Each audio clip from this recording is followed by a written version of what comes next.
All right, happy week 3, everybody.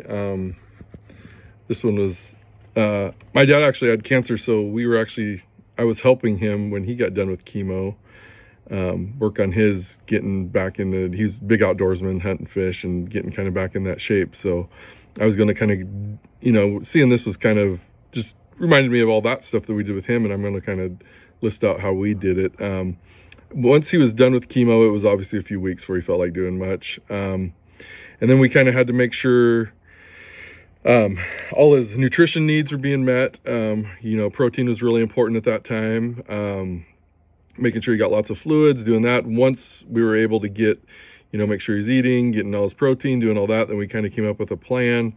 Kind of compared to Dana, 3 miles at a brisk pace in 1 hour without stopping.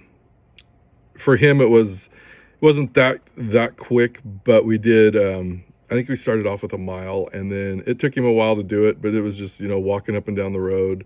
Really didn't get a brisk pace going, but we also wanted to not overdo it and have any setbacks, and that's the really important thing after chemo, is not make sure you have any setbacks or anything like that. And then once we got, he was comfortable doing about a mile on our road, we started incorporating the stairs of the house, where we'd go up one side of the porch, down the other, back down the road, come back, kind of get that. And then it was getting faster and faster. And then we'd kind of keep the start, in the next week. Okay, we'll get the pace up a little bit, and he'd get the pace up. And then, before we knew it, he was doing like 2 miles. But we also had to make sure after, each day after his workouts, the next day, how you feeling, Dad? How you doing? Are you doing okay? Do you anything? You really got to be careful, because your body's still, trying to recoup from all that.